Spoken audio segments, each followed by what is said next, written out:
Recording now. What's up, everybody? It's your boy, Mr.red, and we're here with episode 2 of Recoil. And today we have a guest commentator with us today, Matt, the HD Gamer, as long as we're our old friends, Ricky Chops and Shaq Spot Zam, and I'll allow my three guests to introduce themselves individually. Starting off with Matt, the HD Gamer. Go ahead, my good fellow. Thank you, Mr. Doctor. Well, what's up, guys? MattHDgamer, and I'm the special host of this amazing podcast. So, yeah. And I'm Ricky Chops. I'm in the building. Learn, love, and live it. This is Shax. Simple as that. Well, all right. Keep short and simple, just like sex. So, starting off the first topic, we was all talking about this earlier before it started, and we talking about being obsessed with machinima. And Matt brought it up, so I'm just going to let him speak his 1.5 cents on that. So, take it away, Yeah, sure. sir. Well, basically, every day I get a lot of tweets, messages, Xbox, PSN, a lot about being on machinima, and like every other game, you get some 4-minute introduction.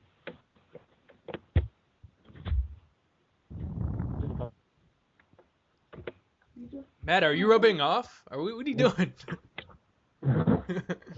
Gotta wink one off real quick. Yeah, all right. Damn it, Well- Matt, this is not the time. We're live here, damn it. One man, We're on the air. one bottle of lotion. One bottle of lotion. Yeah, you can't go with dry, man. Once you go dry, you wonder why. Hey, Matt, you run out of Vaseline there? I can hit you up. Burn, baby, burn. He's getting another question about machinima in his inbox. Oh, yeah, probably. But yeah, pretty much, guys, what we were talking about is how everyone has a machinima contract, and machinima is the big deal. Everyone who commentates wants to be on machinima. That's just the deal. I mean, the big guys are machinima, Next Generation Tactics, and Game Station. The Game Station isn't really too friendly. Too friendly. What does that mean? Yeah, Well- what does that mean? Doesn't Game Station barely what about that freaking they're like partners? It's weird. I don't get what you're saying. I am You know, lost. I'm trying to think. The game station uploads just like Machinima does. But The just thing not, is, they don't upload a bunch of videos like Machinima does. Like they just upload certain directors frequently, but they sponsor players and give out handouts and stuff. I don't really know the details. oh, That's why you see people giving out games and stuff a lot, because they getting stuff from the game station. Okay. Is Matt still with us? probably, but he's busy. He- or something. Okay, he's probably wanking off or something. But as far as machinima goes, I think Matt was saying that a lot of people want to be on there, and that's natural. I mean, who doesn't want you put all this time and effort into a video, and you want the most amount of people to see it. So machinima it's kind of like, it's the big deal. It's where the big boys play, right? So obviously it's just natural. You're gonna want your video on there, so you get the most amount of exposure. That's the way it is. It is what it is. So of course you're gonna want to be on there. It just makes kind of. Oh, I'm Go gonna ahead. say it's kind of like Machinima is like the top of the crop, seen by like so many random people. Because Machinima garners so many of the mainstream genre of games. Like he catches Black Ops, well, primarily only catching Black Ops and stuff. And by the same token, it does have a lot of haters because of the fact that it's pretty much like, I guess you can pretty much resemble it to music. It's like known as mainstream. Then you got like the little side channels like NGT and the Game Station and etc. Those seem like I forgot what's the word in it, not non-mainstream people. And since the mainstream people get so much attention from random searches and all that all the time, plus everybody knows that Machinima pays their directors per like certain views, so that's also can be taken in consideration, because whenever you add money into something, it just kind of hard. It's like a really touchy situation. Yeah, as far as making it onto Machinima, I think that if you're a YouTube commentator and you're making these Black Ops games or whatever other games, I don't see that should be the goal. You know, that should be the ultimate goal.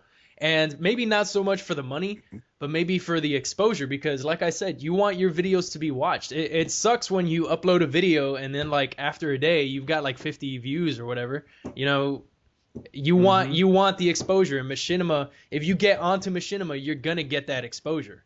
Now whether or not you get whether or not you get a lot of people liking your stuff or disliking it, that's a different story. So if you get on Machinima, you gotta go hard. You gotta bring your A game. You know what I mean? So that's the way I see it.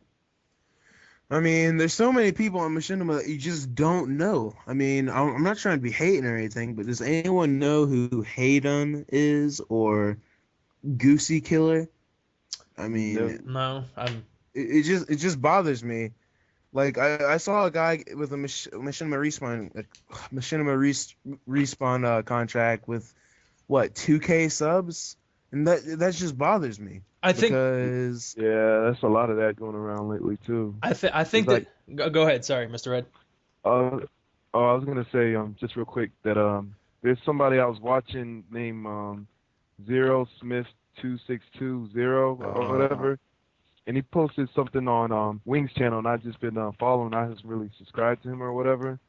But he said his main goal was to be on Machinima, and at that point he had like around 3,000 subs, and this is like back in the prime time of Modern Warfare 2. So I want to say it's around like March or something like that, and that's when he got on Machinima. And I'm on his page just now. He's not even touching 6,000.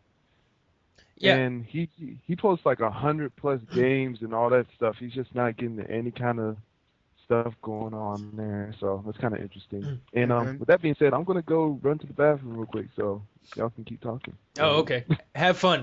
But if you shake it more than twice, then you're abusing it.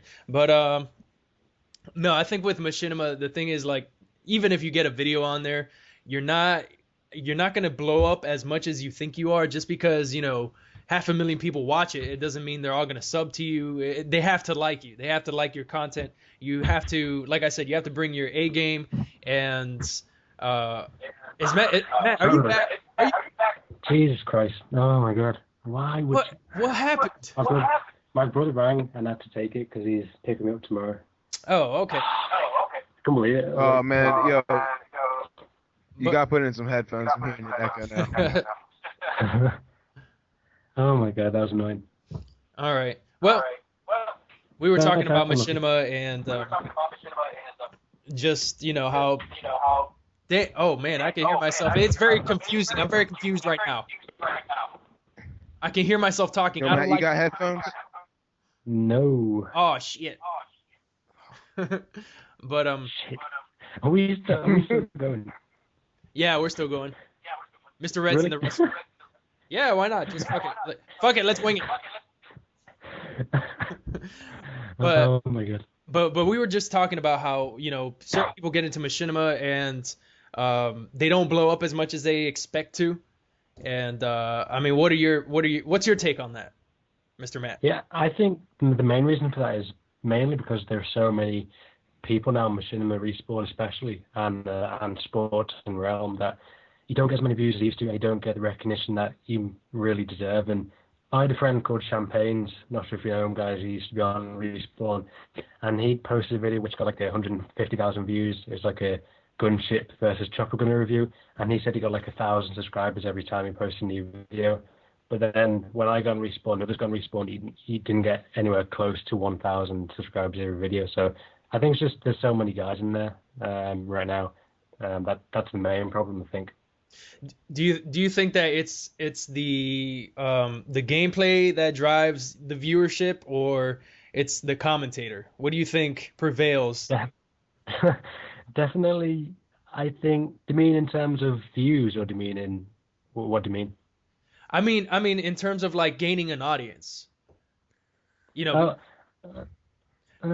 Yeah, I think mainly if you're already established, if you're already pretty big commentator on YouTube, then I would say that if you're a big YouTuber, you're definitely going to get more views than the guy who's just gone Respawn and only got like 3,000 subscribers, something like that. I just don't think there's a lot of guys on Respawn who don't get as many views or recognition as they deserve, because there's a lot of the big guys who are really good, but they get a lot of the traffic. Do you guys think that the reason most of us aren't getting the views that we need are because that we're all just so dull and boring? I mean, Ricky Chops isn't, but I mean, some of us just aren't entertaining at all. Like, that's one of the things I struggle with. So sometimes when I do a commentary, it's like I'm really tired. Sometimes I'm hyped up, but my tongue slips a lot. Like, I'll say random stuff like Shax, you're breaking up, man. You're breaking up. You're breaking up. Are you kidding me? Are you using your damn headset again? Yeah, I'm using the headset. Man, you need to find another headset, dude. Oh my gosh. Where's Doctor? But touching on what Shaq said, I think when it comes to entertainment and all that, I think you just got to find your own niche, your own spot, your own little corner of the YouTube community, and you gotta keep pushing forth with that little corner, with your angle. Not everyone's gonna be the best of all aspects. Like me personally, I know I'm not a good player, so I don't focus on that. But I know I can, I'm sociable, and I'm friendly, and I like to talk to people, and I know I can entertain by just putting my commentary out there. I know I could do that, and that's what I focus on. And I know I could be humorous, so that's my strength. What is that? Matt, do you hear that? What is that? It sounds like a washing machine. Shax, but then where's Doctor? Ricky, he went to go use the bathroom. It's my fan. My bad. There you go. Like, I wasn't taking a dunk. Oh, okay. Thanks, Mr. Red. I was wondering. So he was on the dump. I was on the phone, and then you guys are talking to yourself. I was a podcast. I was like, is Mr. Red taking a dump right now? I was really wondering him in the back of my mind. But but like Shaq said, it's not that because I like hearing you talk, Shax. You have a good voice. It's not that you're not entertaining, it's just that you're not getting exposure. That's the thing.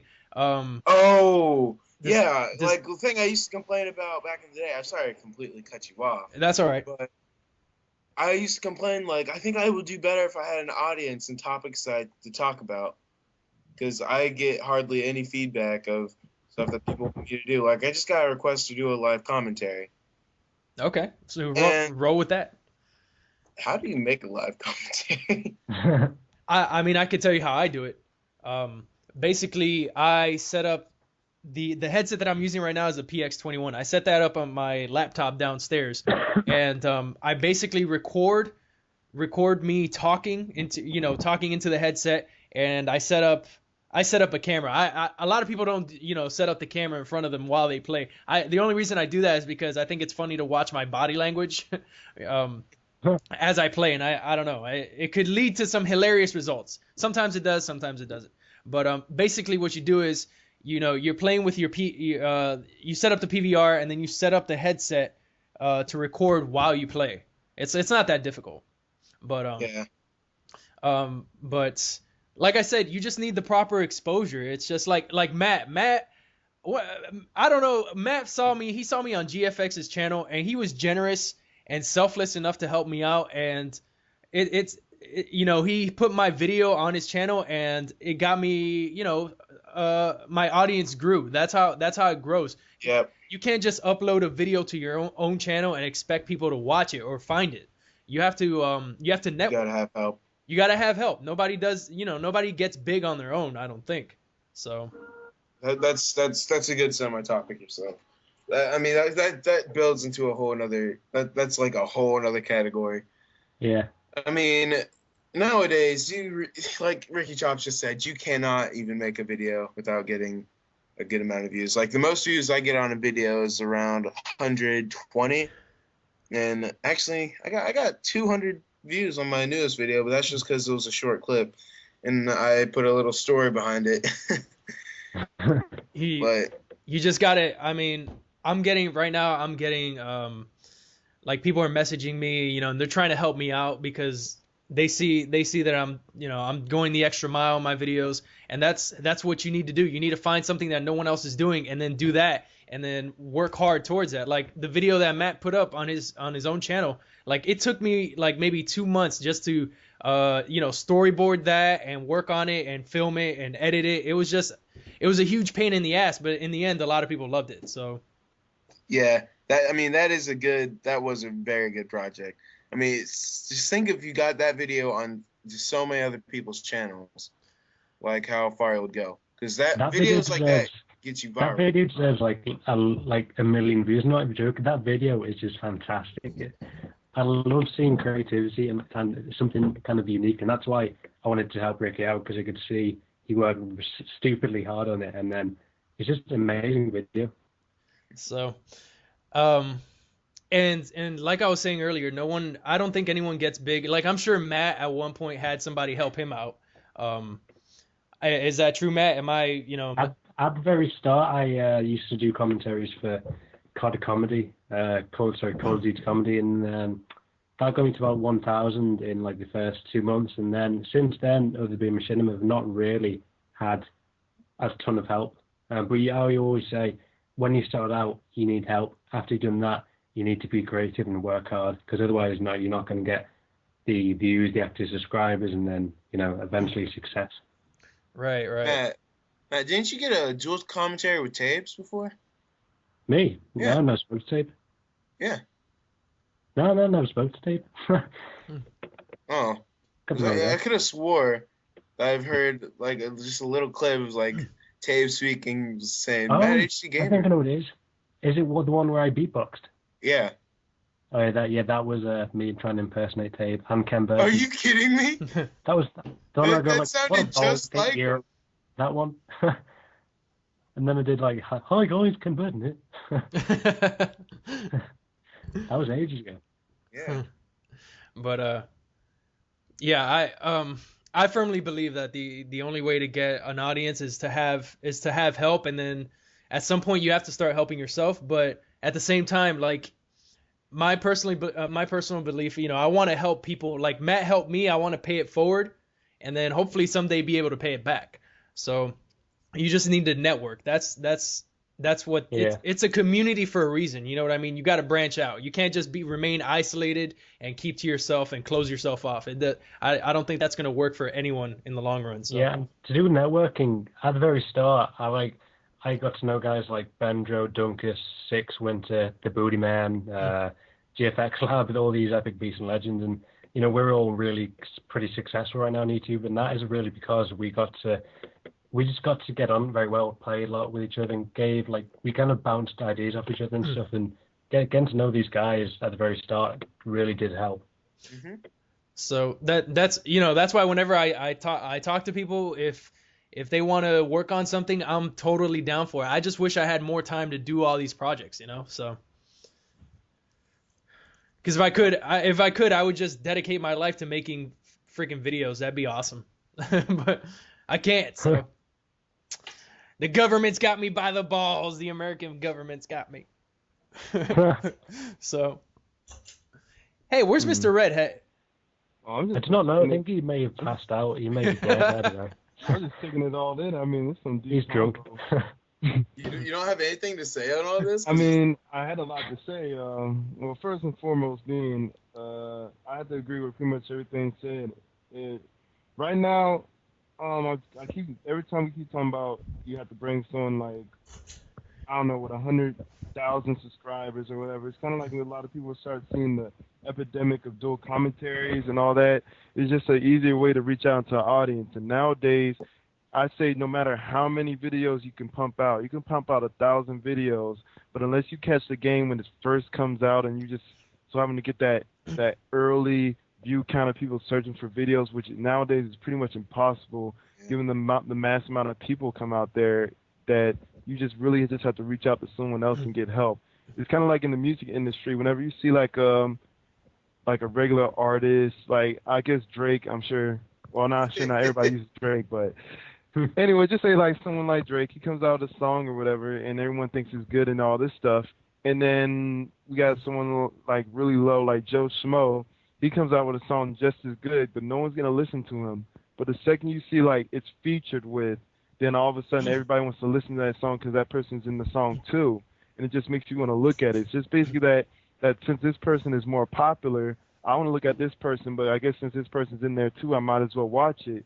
And some people don't know that they're actually going to be intrigued by that other person. It's just that they just don't want to give it a chance because they're already used to these people. Right. Just like what I was saying before, like people like Wings of Redemption, he's been putting out videos for so long, and it really doesn't matter at this point. He can put out the most boringest crap ever, but the fact that people are so used to hearing him talk and hearing how he does his gameplay that you're just compelled to watch it more so than somebody with 200 subscribers who's just starting off. And like these people like do all these special effects to their videos. Like they'll get free mode of the camera and show like different angles, and they'll like highlight certain buildings. And certain people can just put up videos of just straight up gameplay and straight up talking, and they can just be talking about crap, and it just doesn't matter. Just the fact that they're that famous, they can put out anything that they want. Yeah, that's a good topic right there. Like, does the gameplay matter? Because you can suck balls at the game. I do. Your commentary make up for it. I certainly suck balls at the game. Oh man, but I at the same time I don't really care. Like, I don't know. I guess I see myself when it comes to this entire YouTube thing as I'm not so much a gamer as I am like a guy who likes to make films or videos who happens to play the game. You know what I mean? So you know, I when I first started, I was like, you know what? I like Call of Duty. I like films. I like movies. I think I could do this YouTube thing. Why not put the two elements together and see where it goes from there? So I think gameplay only matters as much as you put it to stand for it to be matter. Just like how we was talking about Sandy Ravage the other day, how he can put up any video and just put some music on there, and that's it. The fact that his gameplay is the main source of entertainment. It just matters on what angle you're trying to prove. If you're like a funny person like El Presto, like we said before, well, okay, I'm just going to laugh at whatever he puts up because it's going to be entertaining just from what he says. Or you can be like Sandy Ravage and put up some monster gameplay and just be entertained by that. There's very few people that like are perfectly entertaining and have a beast gameplay. It's just like really hard to find that. And just like what Ricky said, you need to find your niche of things and just pretty much just hit that core crowd perfectly right there. Yeah, and go ahead. Sorry, go ahead. And a lot of people don't really tend to put a lot of effort in their videos is because either one, they just don't want to, or they pretty much just lack inspiration. And just like what Shaq said, you're not really getting a lot of feedback when you're first starting off, so you don't really know if you really should keep pursuing what you're doing or not until like someone eventually finds you after all that hard work you've been putting into your video. You're just kind of just putting up anything and just trying to show your personality through your videos. And of course nowadays a lot of people are not trying to look for that. It's just unless you're gonna go over the top with your things, then you're really not gonna get noticed by things. Like there's a lot of people that only put up commentaries and stuff. I think Wings of Redemption said this before. He only puts up a video when he got at least 30 kills and had a 3-1 kill-death ratio, where most kills he gets is like 10 kills or whatever. Like you put your own standards to certain videos and you just commentate over that. Like me, myself, I only put up videos of where I get 50 plus from my Demolition Tactics series, and at least like playing the objective and all that. It's just like certain standards that you put into that. But then you have to figure out what makes me different from this other person and how can I make myself different for it. The only thing I ever do is just add simple little tips at the bottom and have it scrolling and just little comments I can't think of when I'm rambling on about my commentaries. But it's like a mass array of things you can do. Like I see Ricky Chop's videos and I'm just like busting a nut. Like there's no way in hell there's no way in hell I can just see me putting so much time in there.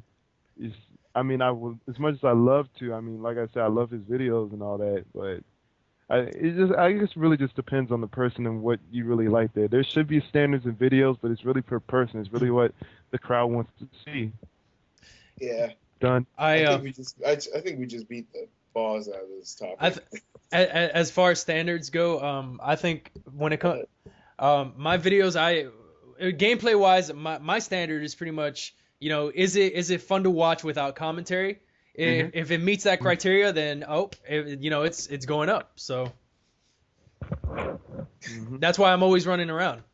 I'm always running around. Plus, you know, I got ADD or some shit. I don't know, but so I think another good example of this is, I just thought of this. There's two commentators that are on Machinima are still on. I don't know. One's like called Junkyard, something like that. The other one's called Ken Burton. Kim Burton. Yes, that's Yeah. the name. Between Kim Burton and Junkyard, these two people, I guess, solely rely on entertainment, because Junkyard will put a video where he literally does nothing, like he's not doing anything, and his team pretty much wins the game for him in demolition. And then you got Kim Burton, who, well, God knows, I can't even. I'm not even gonna lie, I really cannot sit through any of the videos. I tried. I should give it a chance, because like I seen him put up a lot of stuff like Silly Soldiers and so on. I was like, I might as well give it a chance. And I just cannot sit through his stuff. It's just like, what's going on? I don't understand it. So it does show you though that gameplay isn't always the central aspect of a commentary.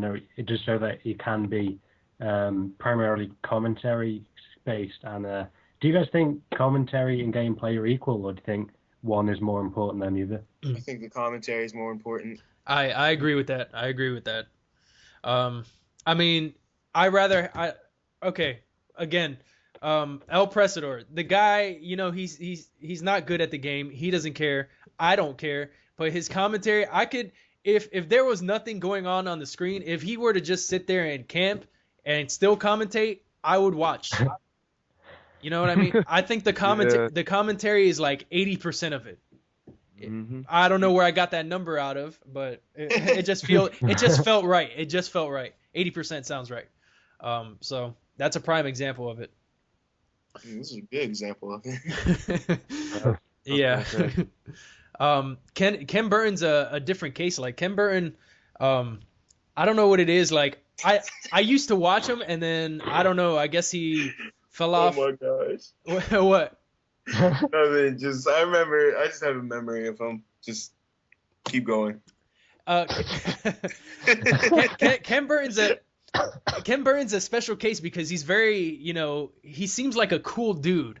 Yeah, he's not good at the game. He's not, a beast or whatever, but he seems like a cool dude, and that's why I used to watch him. I forgot why I don't watch him anymore, but I don't know. When I first started off, I was very intrigued by. I was like, how did this guy get on Machinima? I thought Machinima was about gameplay, but I think he's a premier director. Is that right? He does add a different dimension, I think, to Machinima.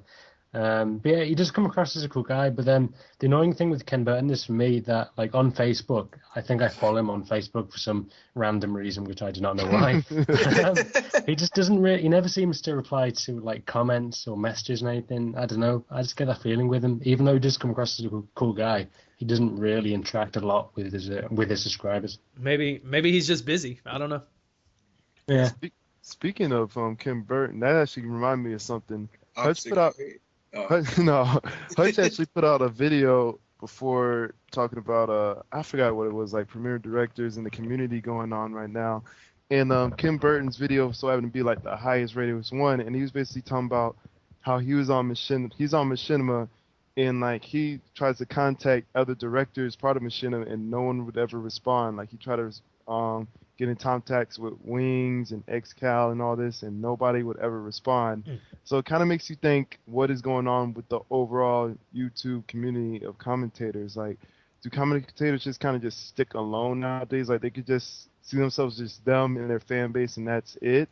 Like, is that the kind of direction we're going into right now? I think a lot of the guys especially on Machinima, so like the big guys like XCal, say Wings, and say XJaws and some other guys, they're really big, so they kind of get the feeling that they kind of have the right to. I'm not sure. Do you think it's being selfish by not replying to loads of messages? Nah. People got if a man can't respond to you, he can't respond to you. I mean, messages I send most of the time are just like, "Hey, how you doing? Hey, how's it going?" I think that maybe like regular. I don't want to say regular people, but people that just comment on the video and his subscribers and stuff.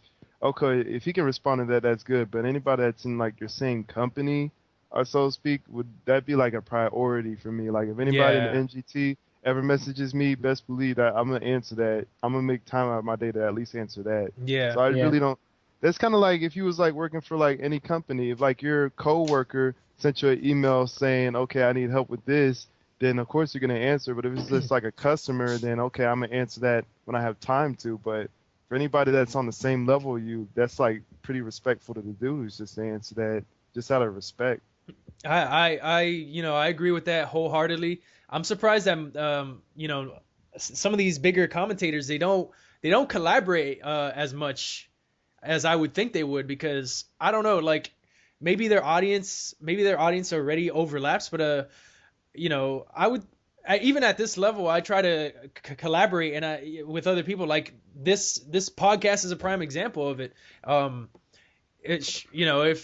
If I ever get as big as one of those guys in the future, I would try and reach out to other people who are as big, or if not bigger, or all through the entire I don't know what I'm saying.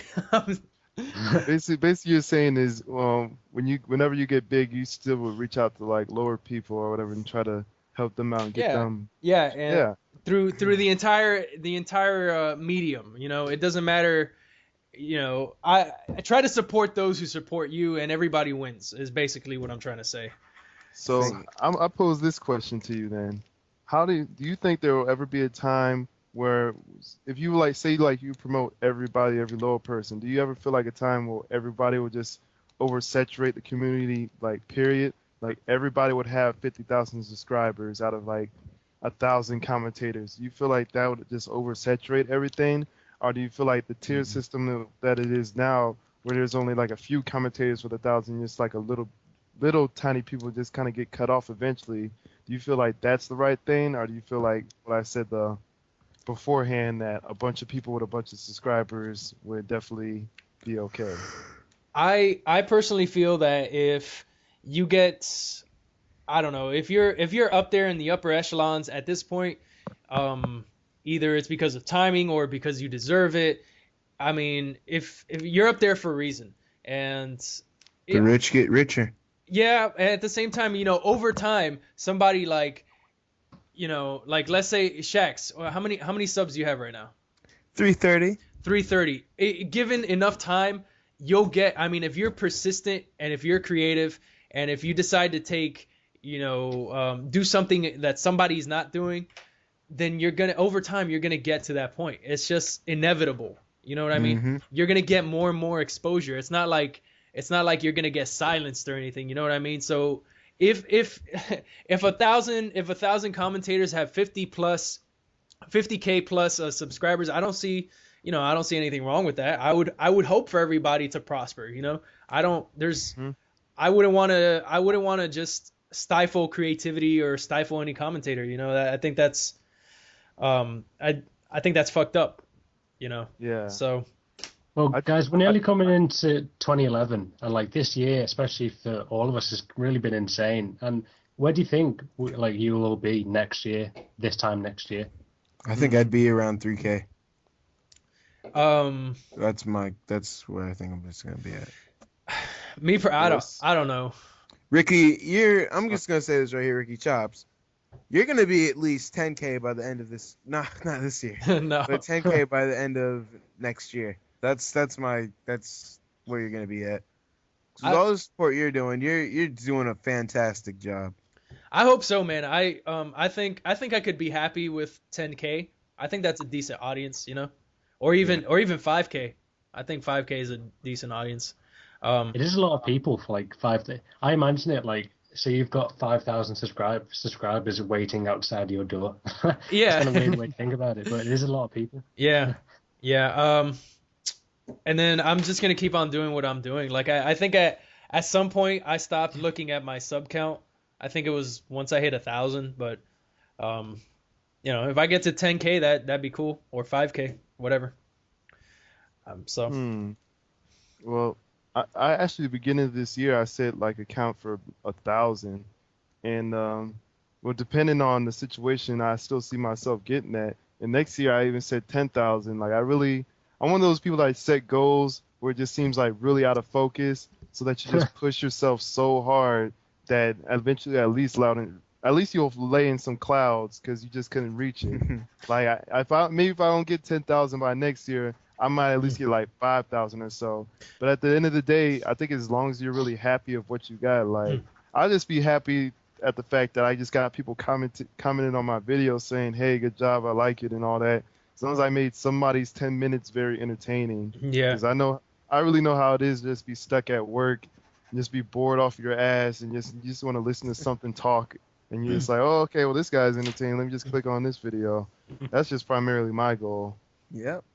I think when it comes to an audience, like I would like my audience to get bigger. Like I don't really care about like Machinima's like an end goal. You know, it's like I said earlier, it's almost like the ultimate goal, but for your case, Mr. Red, like you have this goal of like 5K or 10K or whatever, but at the same time, like, and I heard Bruce Lee. You guys know who Bruce Lee is, right? Yeah. That guy. Random sound effects come into play. but Bruce Lee, he said I used to be real big into him, and I've read a bunch of his books, and he said, he has a fantastic body. He's just he did, but God rest his soul. But he didn't get that way overnight. He had to set smaller goals, reach those smaller goals, and eventually over time, those small goals became, the man that he passed away as. You know what I mean? His final form or whatever. So like if let's say your goal is 5K, you could shoot for 1,000 within 2 months. That's feasible, and then set small goals like that. That's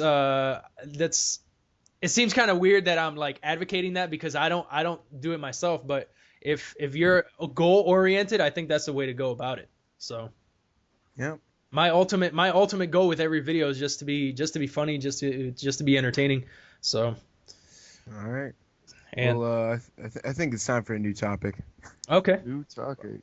Yeah. What about? Okay. Go ahead, Mr. Red. Oh, I was gonna say, do y'all want to jump into our daily Black Ops conversation, or? Why not? All right. So how are you feeling about this patch so far? What's going on with our effects with this? I remember I was bitching a lot about being the chopper gunner, having the diamond show 2 seconds afterwards, but so far at the plane, I really see no difference between the timing from a ghost person shoot me down now from beforehand. It seems pretty much the same. So yeah, I can't even. Well, the thing is, like, it takes so long to pull your dang minigun down. I can't even get to the Ghost Pros yet. I always get shot down out of the air now, so not even worth it. I haven't noticed a difference. Like, what exactly did this patch do again? Like, that's what I'm confused. I'm not reading it again. Okay. They added like kind of quick scoping, kind of as well. Yeah. Yeah, I've hit a quick scope today and I felt great. I was like, holy crud! He's hit one quick scope, montage worthy. Montage. Mini edit. Small beans. Yeah, I haven't noticed a difference, to be honest. But that's just me. Well, so far I've basically seen an influx of Ghost Pro people, so I'm guessing all those people that don't plan on prestiging is this basically going to be the pain in the ass. And I don't know if we were talking about this beforehand or afterhand about the old games, but it seems like I feel like Black Ops is going to eventually nothing glitchy is going to pop up. I feel like it's just going to turn dry because everything just seems so gun oriented right now. And there's nothing wrong with that being gun oriented, but the only thing that I ever saw the Call of Duty franchise at this point separating from the other like first-person shooter franchises were the kill streaks, and now it just seems like no kill streak is truly rewarding anymore outside the Blackbird and like that. Well, just the Blackbird. The Blackbird, man, that Blackbird is hands down my favorite kill streak ever. It is one of the best things ever made. Yeah, it's so good. It's like every time I get a Blackbird, I'm like, I don't know. I tell my wife, hey, go bake a cake or something. Like it's like celebrating. Like so. I mean, it's like once one person gets a Blackbird, if your whole team's running Blackbird, there's pretty much little to no excuse if the rest of your teammates getting a Blackbird as well. Oh my God. You know what I can't stand when you get a Blackbird and you still have teammates like dying. Like Yes, I yes. die in Blackbirds. I'm not gonna lie. Oh The god. reason why I die in That's what she said. Blackbirds. But I die because I don't look at my gun or its lines of sight when I have a Blackbird. I was just looking at the radar the whole time. I was like, I'm a pre-fire this guy. Yeah, you just like so happy knowing that. It's like playing GoldenEye on a split screen. It's like, oh, I can't wait to see this guy come around this corner. Oh, yeah. Gold. Do you guys think it's overpowered, the Blackbird, or do you think it's like? Heck no. No. I think it has enough counters, It's just called people don't utilize decoys, it. man. Yeah, Decoys. decoys, counter UAVs. Yeah, Even though it's- counter UAVs can be shot out, but decoys are just like ridiculous. And it's and it takes 8 kills. It takes 8 kills that, getting 5 kills with your gun only is hard in itself. I mean, Yeah, Black Ops itself is the most hardest game to get a big kill streak and thing, just because it takes so long to kill. I mean, do you guys think it takes too long to kill? No. no, I think it's just right. Rate of fire beats power. Yeah, I mean- can see that. I agree with that. I think for me, COD 4 had it perfect. There wasn't anything overpowered, and I don't know, COD 4 was the game for me. Yeah, I agree, man. COD 4 it got it right. It was like and I played COD 4 because I got into Modern Warfare 2 first, so I guess I was a little bit spoiled, maybe. But I picked up COD 4 after Modern Warfare 2, and I was like, what have I been missing in my life? Like it was like I found my video game soulmate or something. It was just perfect. And Black Ops, Black Ops are trying to do that. They're trying to get back to those roots of COD 4, but at the same time, like there's some little things here and there that just don't quite add up to that level. So, I think I just really wish they'd add more flares to that chopper gunner or something. Just it needs to be something. It's just not balanced with the kill streaks. I think that's really primarily it. I mean, You with just gotta be guns, kill streaks. that and I mean, everybody always obviously you can go on anybody's combat record, and I guarantee that you'll see AK-47 used probably one of their top 3 guns. oh every yeah. That's like my top gun. So yeah. That's like the gun I pull out when I'm getting my ass kicked. It's like, oh fuck this. Yeah, Here we go. exactly. Exactly. Grip and rapid fire, and you're good to go. Oh, that's gripping rapid fire. That's just Oh like, my dear god. That's beast. That's Sandy Ravage mode right there. Yeah. yeah, that is straight up Sandy Ravage mode. I'm actually starting to use the shotgun now. the Oh Spaz my silence. gosh. Me and Ricky, we've been running around with a spaz. It's awful, man. I call it the swear. snoo. You just get fucked straight up. Snoo. Oh, It- I oh I- yeah, go ahead. No, I mean, is that I haven't really tried out the spaz. I mean, is it? Obviously, it's not as good as the last game, but how is it? How is it this game? Well, first of all, they haven't fixed that spaz silence glitch, which basically you can add a silencer for free and it has no negative effects. So that's first of all good. It's more semi-automatic than it was before, so that's obviously good. It has a good range. I'd say it's about 3/4 the range of AK-74U with minimum damage. So it's got a good killing range, and of course hit detection is still ass. The only bad part of the spaz, as long as any shotgun is second chance, because the fact that especially you have the Olympia, I really feel bad for the Olympia gun because it only has 2 bullets in there, and you can shoot a guy twice and you'll put him in the second chance, and you're pretty much screwed. Like, Yeah. You know what makes me mad? Why did they not add the Dragon's Breath to one of the guns? oh, that would have been so. That good. would have not have been overpowered. I mean, at least the easier one shot would have been perfect. I would have just wanted the effect. I'm not even gonna lie. I just would want the effect, just to see the fire just come out the shotgun. Speaking of which, how did y'all feel about the story? Actually, now I think about it, like I haven't y'all- actually completed the story yet. That was the Oh. most epic experience. I played it from like an hour to like 5 hours later, I beat the thing. It was more than that. It was like 7 hours. I was just sitting there. I was just shaking my hands. I was like, what's gonna happen next, man? I was literally getting paranoid. I was getting sick of usually hearing with COD, usually with Call of Duty, I always do the single player and complete it like non-straight. Sorry, non-straight. How's that work? That's not even a phrase. I always do. No, I always do it non-stop and like don't even blink on the first day and complete it in the first day and night. But then this time I just decided to go straight online. So yeah. I haven't Is there a finished reason it yet. for that? I don't know. I just wanted to go online and just see what it was like, and then I haven't played single player yet, but I've heard it's really good. Yeah, You haven't finished either, Ricky? No, I haven't finished You it. guys are crazy, man. Us PS3 fanatics are crazy about our trophies. I don't know about y'all and your little achievements, but I mean, Dude. trophies, it's just a milestone. Whenever you look at your profile, you just be like, oh yeah, my I swear. Oh no, Mr.red. He's gone. Oh no, we must call him back. Interruption. Who cares? We'll But pick him up later. Second interruption of the podcast. screw it. But I mean, can you call him back? Like, Yeah, I'm working on it. okay, cool. But I mean, like on Xbox, my gamer score is like 300 something. Like I don't, I just play online, man. Like Call of Duty is the only game I really play. So. Yeah, the same for me. I only play single players really on PS3, and trophies isn't the main reason behind that. I just think PS3 does a better job for single players. Do not know why. I just prefer it. Like Uncharted 2, Little Big Planet, MGS4. Those games are like some of the best games of all time. And every time I play another game, I feel like I'm not, I'm playing another game. That means I'm not playing Call of Duty. So I feel sort of depressed, I guess. I don't know. I feel down.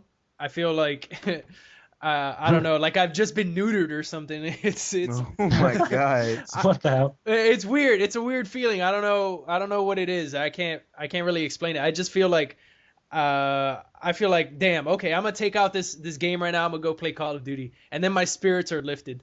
So That's kind of the way I feel. So like the other day I was playing, and I'm a huge wrestling fan, like pro wrestling. So I used to be as well. Which do you mean like WWE? And Yeah. I used to be real big into it. And the other day I stopped playing Call of Duty for like 10 minutes because I wanted to play the latest SmackDown or whatever it's called. SmackDown versus Raw or something. Yeah. That game is awesome. It's a fun game, but when I was playing it, I was like, oh man, I don't feel well. I'm feeling. Oh.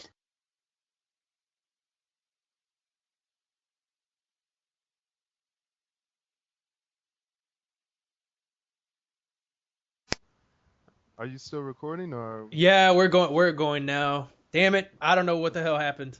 We're gonna. Oh, my internet just tapped out of nowhere, and then now it's back. We've all had problems this podcast. It's been an eventful podcast. It's the drama is building. It's like a movie. You hit a little bit of recoil. Oh, no pun. No pun. But the okay, so yeah, you just finished the story. Oh, do you want to pause? You want to do like a quick pause so you can edit it, or are we just gonna keep going with this? Well, I guess we could just keep going, and then we gotta edit this out though, for real. Yeah. We'll just splice it together, I guess, but I don't know. All right. So all right, I'm just gonna say 1, 2, 3, and if it just goes in there, then it does. All right. 1, 2, 3. All right. So I was talking about SmackDown, right? And that game, while it's fun or whatever, I just felt depressed, and I was like, man, I wanna play some Black Ops. So I had to take the game out just for my sanity and just for my my mood. So played some Black Ops. It's like I can't play any other game anymore. It's weird. I mean, I could probably end up playing a different game if something different actually comes out. I mean, the only thing I stick between is Fallout and Black Ops, but the whole past year, all I really played was Modern Warfare 2, besides little odds and ends. Battlefield Bad Company 2 is by far the funniest experience of a game you will ever play. Dead Rising 2. You guys are good at it. Dead Rising 2. That is all. That game is just so much fun to play, killing zombies, pushing a zombie in a wheelchair into another pile of zombies. What more can you want? I still haven't played that one. Yeah, I still haven't played Dead Rising 2, but go ahead. You guys haven't lived until you've seen 5 people in a dang building. Get your dang RPG, blow a wall in there, spray the whole thing down with an M60 or some other good LMG, and just storm the place. Take it, plant it, leave it, boom it. That's Nice phrase. That was another game. That was another game that I started to play, but then I was like, oh, I want to play some Call of Duty now. Same thing with like Halo Reach. I don't know. I don't know. I got this weird bug, I guess, this weird virus or something. So Kind of makes you actually think. Now I think about it, like what is going on with games nowadays? Why don't we ever play anything different between like these few and far many games? no one else plays it, man.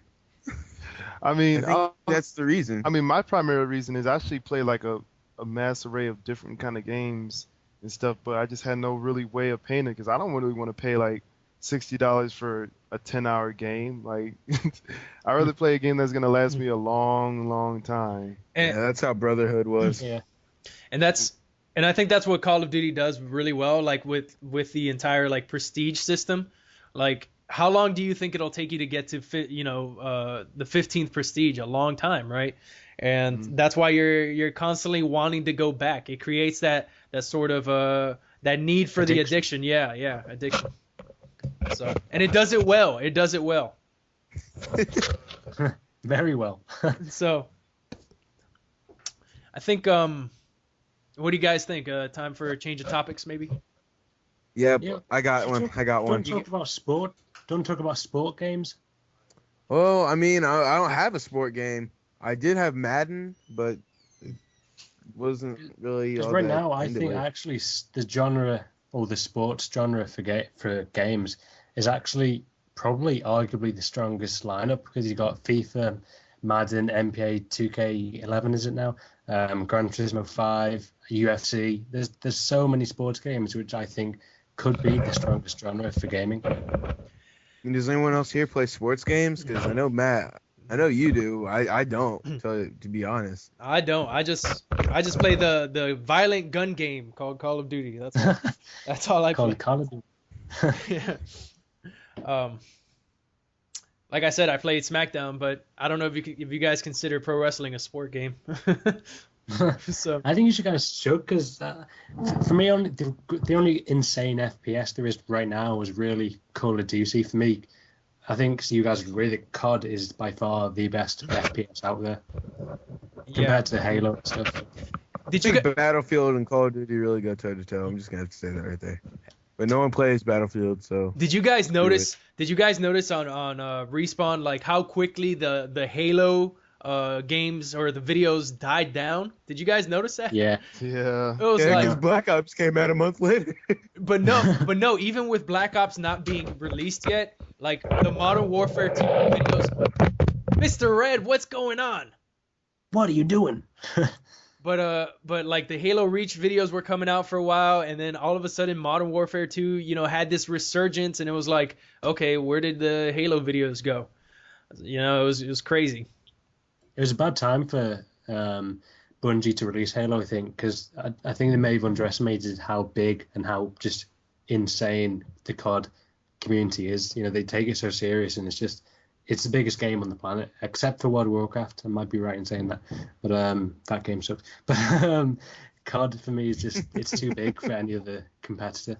World of Warcraft, man, how many hours did I lose my life to that game? I mean, it was just I played that game in 2004, and then I can't remember 2005. I don't know what happened that year. Like in the world, what happened? I was a shut-in for the entire year. The only thing I like about World of Warcraft is that YouTube video. Is it Leroy Jenkins? Leroy! Leroy! That the video. geeks and not take it so seriously. That video is so big. Like I know people who don't even play World of Warcraft that know about Leroy. That's how big. That's something that's what I associate with and how I enjoy that. Oh my god, that video is just so fun. I could watch that all day. But if anyone's listening, go. do not play World of Warcraft. It'll consume your soul, ruin your relationships with people. That's what it does. It kills marriages. Yo, do you not hear about that Vietnamese couple who played World of Warcraft so yeah. much? Yeah, played World of Warcraft so much, this Vietnamese couple, that they actually fed their in-game character more than the real-life son, and the son actually died of starvation. Oh man, that's I've heard about that. That's how that game Didn't they is. die too? Yeah, he starved to death, so he died, and then they got put. I think they got put in prison. that's sad as hell, man. As a parent, that really I hate that shit. I can't stand that. Right. But that's what that game does, man. Like I remember I used to eat at the computer. I used to like I'm Me right there. I would eat at the computer. I would barely move for hours on end. It was so addicting, you know. But Was it more addictive than COD? yes, I'm guessing it is. yes, because here's Yeah, I played RuneScape. You play It's- RuneScape? but I used to. Oh, I God. used to. Oh no. I You don't know I was how to speak in this podcast. here's the thing about go ahead. Nah, I was making a second. the thing about World of Warcraft is, and the reason it's more addictive than Call of Duty is because with Call of Duty, you know, if you want to play for 1 hour, you know, you get into a couple games and that's it. With World of Warcraft, if you want to get ultimately that game is about items and how well you can equip your character and how strong you can make your character. So, and you know, you obviously want your character to be the strongest he can be, and in order to do that, you have to dedicate hours and hours on end. You can't play. I mean, you can try and play that game casually, but I think given enough time, that game will consume your social life. Like, if you're an obsessive kind of person, that game will. I mean, it'll destroy your social life. Like I lost contact with so many friends because of that game, just because that's the type of person I am. You know, I get involved with something and I want to be the best at it, or I want to do really well in it. So. Yeah, that's my spiel on World of Warcraft. Well, So for Call of Duty, guys, which was your first Call of Duty that you ever played? World at War, baby. yeah, I played Yeah. COD 4 first, but I barely got to play it. I played it for like 1 or 2 months, but I was primarily a World at War child. My first one was COD 3 on PS3, and that game rocked at the time, but then I went back on it like last week, and it's just terrible compared to the new ones. Yeah, I was a Modern Warfare 2 Christmas kid. I think we discussed that last. Oh yeah, we did. But yeah, forgive me. I mean, I really liked World at War, but it seems like not a lot of people like that game because the MP40. But I think it was pretty good. I mean, started off with zombie mode and all that extra good stuff. Yeah, Actually, not the. It got to the point where I only played zombie mode for a while because the multiplayer. I was straight up on War, man. Oh yeah, I War. would play Ground War. All I would do was snipe on that game. And as soon as I got my Browning and my M1A1 carbine, it was on. It was straight up on. But the thing that varies about me is I started on the Wii version. oh no. Oh God, what are you playing? Why does everyone say that? Like I started on the Wii version. What? yeah. You just Silence after that. it's like you know, whenever you hear the music stop, it's like. I saw that. Did you guys ever see that video that CNanners put up with playing World at War on the Wii? Did you guys ever see that? Oh yeah, I saw that. I didn't see that. That was it was a while ago, but I was like, are you serious? Bad at it, man. I mean, the just the control scheme and aiming and everything, it just seems so clunky. Like I really don't ever want to even try it out.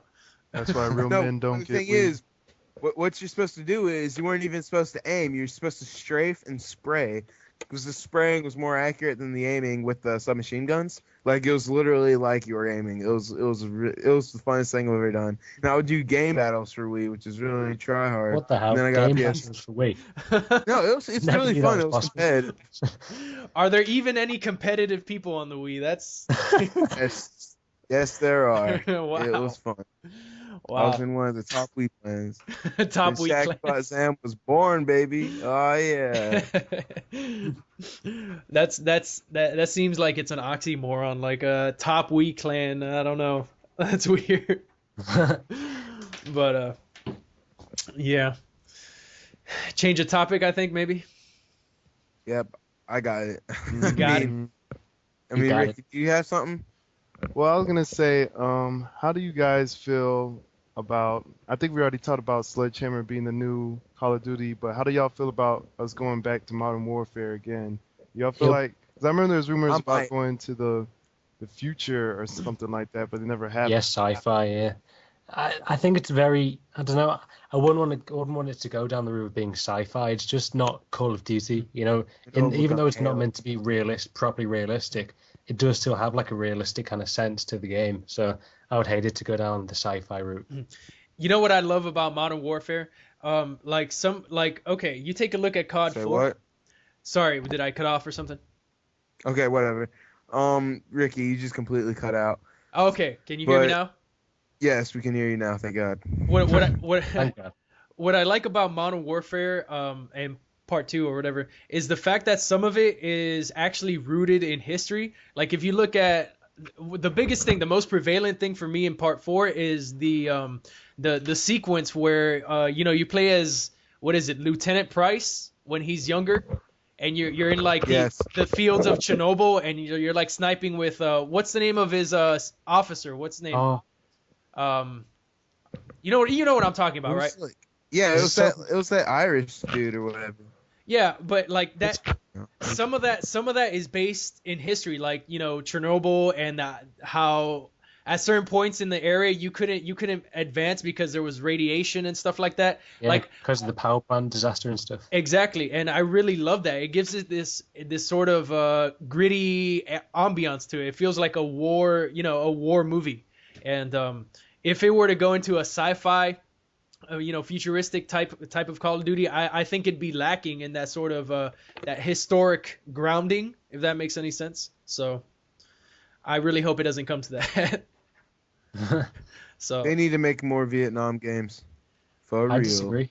I think it's been done before, kind of like World War II. I think it's obviously in terms of games. I think World War II and Vietnam have been done a lot, and I think maybe their time might be up.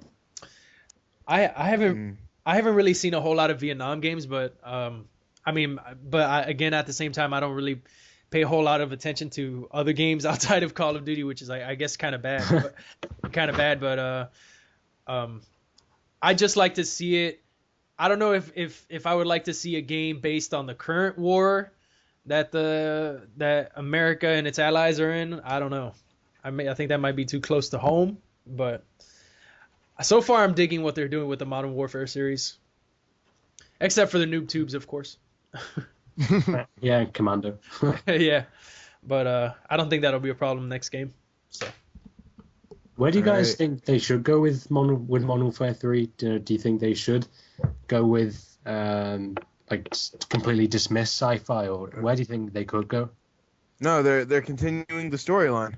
Yeah, they're continuing the storyline. Well, I didn't Makarov's know. not dead. He's never dead. Mm-mm. yeah, I agree with that. I definitely don't want it to go into sci-fi. I think they should just finish this story off, and then that would be the end of like the Modern Warfare series. Like they don't, just have the trilogy. That's the perfect number 3. It's the trifecta. That'd be. Yeah, how far do you think they're gonna go with this? Now think about it. I don't. I think it's gonna die down after Modern Warfare 3. Yeah, I don't know. I just. Do you think as like a YouTube community we'll all switch to Modern Warfare 3 from Black Ops instantly, or do you think it'll take time? I don't think it'll be instantly. But here, I mean, it's once a new game comes out, you're all happy. I mean, Yeah. I play it. Yeah. If I don't like it, I'll quit it. it's just But I like how just many. have this scheme to be good at the game once I get it. It's like how many people do you still see put up Modern Warfare 2 videos? I'm thinking about playing that game again. I'm this close to. I've actually seen a few videos of that recently. I've only seen like maybe one commentator put up Modern Warfare 2 videos. Actually, 2. Jay Easy and yeah. Thunder Toro. He recently just put up one, but Mhm. Jay Easy, he jumps back and forth. Like he does the Black Ops and he does the Modern Warfare 2. Because I don't know, he genuinely he loves Modern Warfare 2 apparently. So He goes back to it every now and then. So Well, here's a good question. You think if Call of Duty ever goes away, what will happen to the YouTube commentary scene? Do you think all the big commentators will go down because there's no more Black Ops and all that stuff, or do you think we'll find another niche to go to? Good Go question. find another niche. yeah, they'll always have a place to go to. I mean, Yeah, there always is another great game out there. I just, Yeah. in a way, I feel like that could be true, but at the same time, I feel like it might not primarily be true. It's obvious that Call of Duty holds a big, giant, millions of people community, but at the same time, when people look at people like Wings who try to do a Let's Play, and you saw that pretty much went down to the pooper. It's just like, I feel like at a phase, people will not be able to prosper too much without Call of Duty. I think once Call of Duty, if it ever hits the bucket or anything, a lot of people are gonna end up being screwed.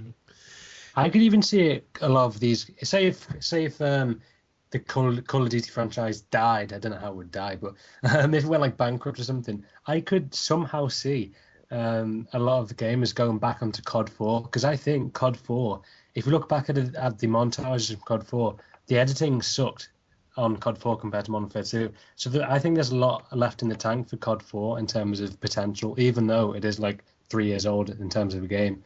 But I still see a lot of water left in the tank for a COD 4. that game has, like I was saying earlier, it's so good of a game that it has lasting power. You know what I mean? Like, Yeah. if Black Ops just gets ruined by some sort of glitch or some sort of perk combination, that's the game that I'm going back to, COD 4. I'm not gonna go back to Modern Warfare 2 ever. I'll just go back to COD 4. It's still a good I'm game. gonna play Battlefield. But yeah, that's how I feel about that. All right. How long do we have on this podcast? A long time. I think we've been I'm going. thinking one more topic, then wrap up. Sounds good. Yeah, because I have to leave quite soon. All It's right. 1 a.m. here. All right. I just clarify that. It's like 1 a.m. Sorry, Matt. It's okay. It's okay. Think we should do the funny one. Go ahead. Smashing women, like smashing keyboards. That is. Oh yeah, what's up with the smashing keyboards thing I keep hearing? What's up with that? Though, basically, I got the idea because I was like, you know what? There's a lot of Call of Duty commentators out there, but I rarely see them ever talk about women. Like, you would think that there are these many Call of Duty commentators. A lot of them are teens. A lot of them are young adult males. Why don't they ever mention women? So I think that would be a big hit. So I started. Go ahead. Oh, carry on. At some point I was like, okay, so it's not enough for me to just talk about women, but I have to talk about them in a specific way to attract the audience. And then from there, it kind of just formed on itself. And then I thought about the idea of destroying a keyboard as like, I don't know, it seemed very cinematic and very descriptive. Like, you can just destroy your keyboard in more than one way, So I just put the. I think the main reason that a lot of guys don't talk about women or girls, depending on how old they are, is because they probably don't interact with them that often. Gamers have always had that like perspective that we are like huge nerds. All we do is sit up and play games. Like it couldn't be more wrong, but I think a lot of these guys might not interact too much. I'm not sure. Yeah, getting relationship advice from somebody who does Call of Duty games is like trying to get vitamins from McDonald's. Yeah. I like the comparison. We're not going into advice. Yeah, and Wait, what? Go ahead, Jax. I was just gonna ask what that one girl that makes you want to smash your keyboard. Which one, girl? Well, that girl, the nice one. Like, I'm talking about celebrities, because I got two. I already said it before the podcast. I won't say it again. Just Nicki Minaj, Katy Perry. But with Nicki Minaj, she got something growing in her booty. I don't like that. That just kind of freaks me out. She's one of those girls that have worms. Katy Perry, even though she kissed a girl, don't matter none. Hey, that's still kind of hot. Yeah, it's still kind of hot. But I don't know. Really Whenever, high, actually. right now I'm at the point where I'm just, I'm taking requests from the girls that these guys want to hear me talk about, and it's fun. It's a fun series for me. Betty White. Betty White, okay. she she's everywhere now. Might as well be in a Ricky Chops video. So who knows? Maybe one day I'll do like a Granny's keyboard destruction edition. Oh my god. I like the Queen, so she's always open. Who's that? The Queen. The Queen of England. Yeah. She's on it. Jesus, She's down. how old is she now? Like 1,000? She's about 84. 84? I thought she was quickly approaching a century. All she does is like have cakes, walk her dogs, and wave. Like, hello, how are you today? It's like all she does is wave to the crowd. Oh man, I might just do that Granny's edition. Who knows? Who knows? Get the Queen on the dual commentary with Ricky Chops. Hey Matt, you're my connection to the UK, man. Make it happen. Oh yeah, I will. I'll get the plane down to London and make that happen. All right, cool. But yeah, that's basically the gist behind that. Well, like I primarily said before, I think a lot of commentators don't talk about it because they don't have too much experience on it. And the fact of the matter is, I remember C. Nanners was talking about before his advice on how to persuade women, and then I think Hutch did one too, and it just came off kind of funny because it's like these guys are pretty much like skinny white guys who are extremely pale, don't look like they have a lot of experience out there. I take it probably more serious as El Presador told me some stuff than they did. Ken Burton. Yeah, Kim Burton gave me advice. Keep it nice. I think I'd always be like, oh guy, if Kim Burton said all you it's have to got do is make sure they rub their fat tummies, and then it's good. I think I'm not a love doctor or anything like that, but I think the best advice, if I had to give somebody any sort of advice when it comes to women, it would be just have enough respect for yourself and enough confidence in yourself that it'll be evident when you speak to a girl, and I think that's the biggest thing. So I think be yourself. I've had like 4 girlfriends, 1 last year in college, and be yourself, because if you're not being yourself and not being natural, then you're just not doing yourself any good, I think. Yeah, I agree with that. So yeah, and when a girl becomes like not a paycheck, but a bill, then you should definitely stop. when she wants that bling. Yeah. How did I better get the help on? That's how it goes. That's why I never went after ladies who were very obsessed with their vanity and now I'm not saying pretty girls, because I love the pretty girls, but I never went after girls who were so obsessed with that, who were so superficial that was their prime motivation for living, or girls who were into all the jewelry and all that. So I tended to avoid those. So but now I'm married. And I don't go after women anymore. Except on the internet. At least he says he doesn't. Yeah. So well, I suppose with that being said, because we have a married man on the line, I think we should just put a stop to this non-stop recoil for today. Let's put a stop to non-stop recoil. We've been recoiling all the time. But I'd like to thank Matt for your time for joining us this week. It was epic. I had to take a phone call early on. I'm sorry about that, guys, but what's done was done. But this was awesome. Thanks for having me on. This really wasn't the best commentaries I've been involved in. It was awesome. Okay. Next time we won't put a condom on. So, guys, it's your boy Mr.red signing out, and I guess everybody else can say their byes. Ricky Chops, I was in the building here in 2010. Shax, it's your turn, man. Oh, I didn't know. I always forget I'm after him. All right, this is your boy Shax, and this has been fun. All right. Catch y'all guys later. And see you guys. See you.